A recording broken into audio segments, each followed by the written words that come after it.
একাদশ শ্রেণীর বাংলার অতি সংক্ষিপ্ত প্রশ্ন উত্তরের আরও একটি বিশেষ পর্বে তোমাদের সবাইকে স্বাগত জানাই।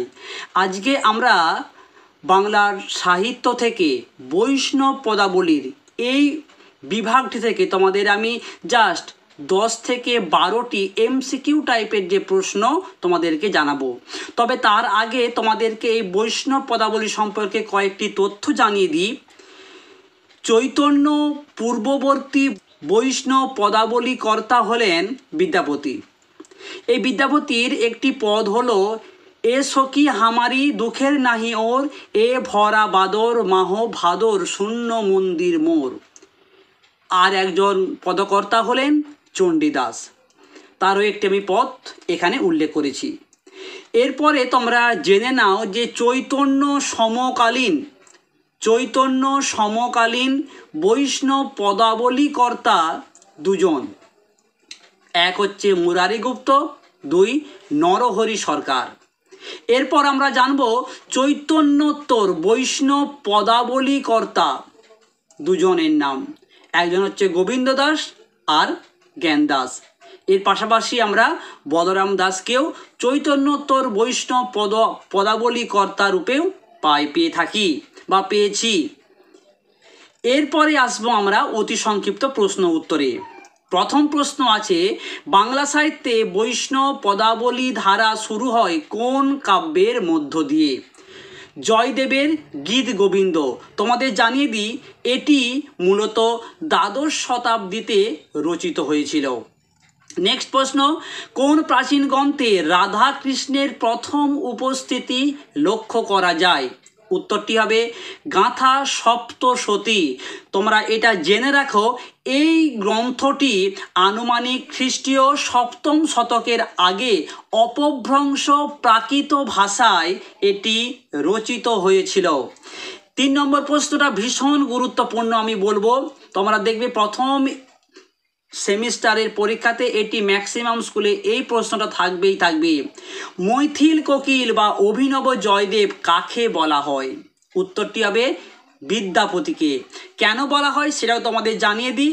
গীত গোবিন্দ কাব্যের রচয়িতা জয়দেব দ্বারা বিদ্যাপতি অনেকাংশে প্রভাবিত হয়েছিল বলে বিদ্যাপতিকে অভিনব জয়দেব বলা হয়। চলে আসবো পরের প্রশ্নতে। ব্রজবুলি ভাষা কি? অবহটঠ, বাংলা, মৈথিলি, এই 3 ভাষার মিশ্রণে সৃষ্ট কৃত্রিম ভাষাকে বলা হয় ব্রজবুলি। তোমাদের জানিয়ে দিই পরীক্ষায় পড়ে যে ব্রজবুলি ভাষার শ্রেষ্ঠ কবিকে। উত্তর হবে বিদ্যাপতি। ব্রজবুলি ভাষার শ্রেষ্ঠ কবি হলেন বিদ্যাপতি। নেক্সট প্রশ্ন, চণ্ডীদাস মূলত কোন ধরনের কবি? তোমাদেরকে এমসিকিউ টাইপের প্রশ্ন, হয়তো 4টে অপশন দেবে, তোমরা বলবে যে চণ্ডীদাস মূলত বিরহের কবি। বিদ্যাপতির শ্রেষ্ঠত্ব কোন পর্যায়ের পদে আমরা পাই? উত্তর হবে মাথুর পর্যায়ের পদে। নেক্সট প্রশ্ন কি আছে, চণ্ডীদাসের শ্রেষ্ঠত্ব কোন পর্যায়ের পদে পাওয়া যায়? ভীষণ গুরুত্বপূর্ণ একটি প্রশ্ন। উত্তর হবে আক্ষেপানুরাগ পর্যায়ের পদে। চলে আসব পরের প্রশ্নটিতে। বিদ্যাপতি ও চণ্ডীদাসের পদের একটি মূল পার্থক্য লেখো। উত্তর হবে চণ্ডীদাস সহজ ভাষার কবি আর বিদ্যাপতি রাজসভার সচেতন কবি। নেক্সট প্রশ্ন কি আছে, এটাও বেশ গুরুত্বপূর্ণ। কাকে কেন দ্বিতীয় বিদ্যাপতি বলা হয়? গোবিন্দ দাসকে বলা হয় দ্বিতীয় বিদ্যাপতি, কারণ তার পদগুলিতে বিদ্যাপতির পদের প্রভাব আছে বলে। নেক্সট প্রশ্ন কি আছে, চণ্ডীদাসকে জ্ঞানদাসের ভাবশিষ্য বলা হয় কেন? উত্তর হবে কারণ তার পদে চণ্ডীদাসের পদগুলির প্রভাব পড়েছে বলে। পরবর্তী প্রশ্নে যাব, তার আগে তোমরা আমাকে একটু কমেন্ট করে জানাও এই প্রশ্নগুলোর মধ্যে তোমরা কতগুলো প্রশ্ন অলরেডি তৈরি করে ফেলেছো, কেমন লাগছে এই ধরনের আলোচনা। এরপর কোন বিষয়ের উপর ভিডিও করলে তোমাদের উপকারে আসবে সেটাও তুমি অবশ্যই কমেন্ট সেকশানে কমেন্ট করে জানাতে পারো। এর পাশাপাশি তোমাদের জানিয়ে দিই, তোমাদের জন্য আমি অলরেডি বাংলার গল্প, কবিতা, প্রবন্ধ, সাহিত্য, ভাষা পাঠ করে অনেকগুলি ভিডিও কিন্তু পোস্ট করেছি। ডেসক্রিপশান বক্সে তার লিঙ্ক আছে, যারা দেখে নিয়েছো তাদেরকে অসংখ্য ধন্যবাদ। তোমরা সেইভাবে পড়াশোনা করো, আর যারা এখনও দেখোনি, যারা প্রথমবার আমার চ্যানেলে, তাদের বলবো অবশ্যই ভিডিওগুলি দেখে নাও এবং ওই প্রশ্নগুলি তোমরা ভালো করে তৈরি করো। দেখবে ওখান থেকেই তোমরা 100% প্রথম সেমিস্টারে কমন পাবে। চলে আসবো পরের প্রশ্নতে। গৌরচন্দ্রিকা পদের শ্রেষ্ঠ পদকর্তা কে? উত্তর হবে গোবিন্দ দাস। নেক্সট প্রশ্ন কি আছে? সঙ্গীত মাধব গ্রন্থটির রচয়িতাকে? গোবিন্দ দাস। পরের প্রশ্নটা গুরুত্বপূর্ণ, কবিপতি কার উপাধি? এখানে তোমরা বিষয়টা খেয়াল রাখবে যে ভক্তি রত্নাকর অনুসারে বলরাম দাসের উপাধি কবিপতি। এই প্রশ্নটাকে ঘুরিয়ে দেওয়া হয় যে কোন গ্রন্থ অনুসারে বলরাম দাসের উপাধি কবিপতি বলা হয়? উত্তরটি হবে ভক্তি রত্নকার।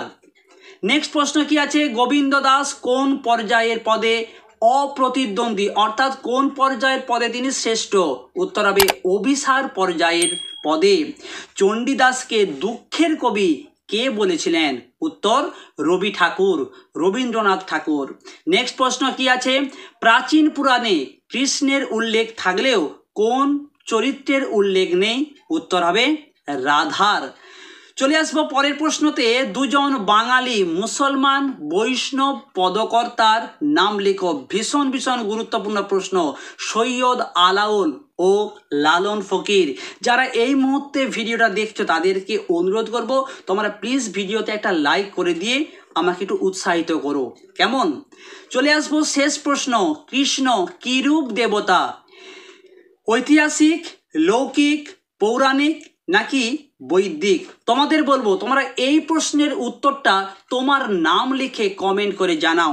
যে সবার প্রথম সঠিক উত্তর দিতে পারবে তার নামটা আমি নেক্সট ভিডিওতে অবশ্যই ঘোষণা করব।